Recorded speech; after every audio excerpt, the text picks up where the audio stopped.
Hello student, किरण study classes में आप लोग का स्वागत है। सीटीपी क्वेश्चन फर्स्ट है, निम्न में से कौन सी प्रणाली विद्यार्थियों की विविध अधिगम जरूरतों को पूरा करने में बाधक है?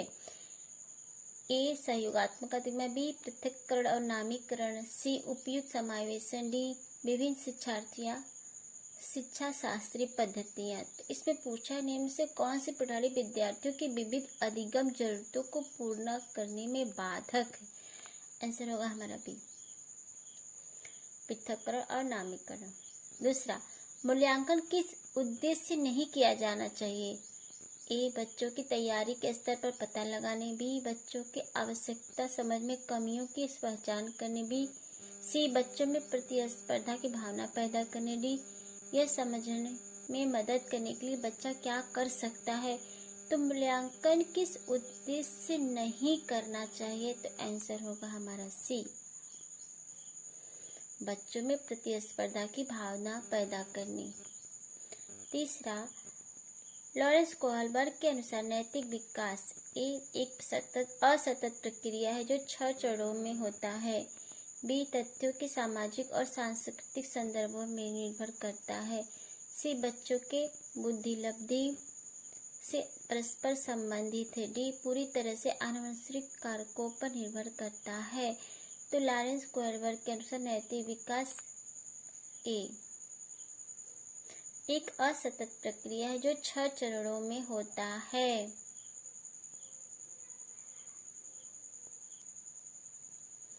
क्वेश्चन नंबर 4, एक व्यक्ति की धारणाएं उनके सीखने पर एक महत्वपूर्ण प्रभाव डालती है। निम्नलिखित में से कौन सी धारणा सीखने पर एक सकारात्मक प्रभाव डालेगी? ए मुझ में जन्मजात कोई क्षमताएं मौजूद नहीं।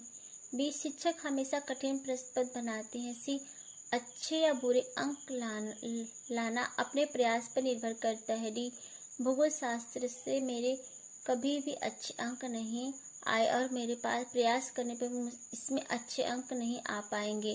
तो आंसर होगा हमारा सी सकारात्मक प्रभाव डालेगा। तो पूछा अच्छे और बुरे अंक लाना अपने प्रयास पर निर्भर करता है।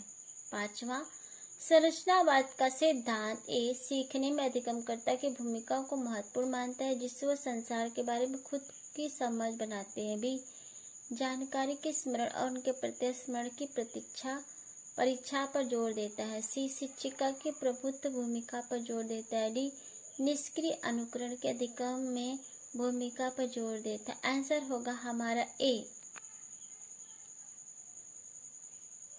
सीखने में अधिगमकर्ता की भूमिका को महत्वपूर्ण मानता है जिससे वह संसार के बारे में खुद की समझ बनाते हैं।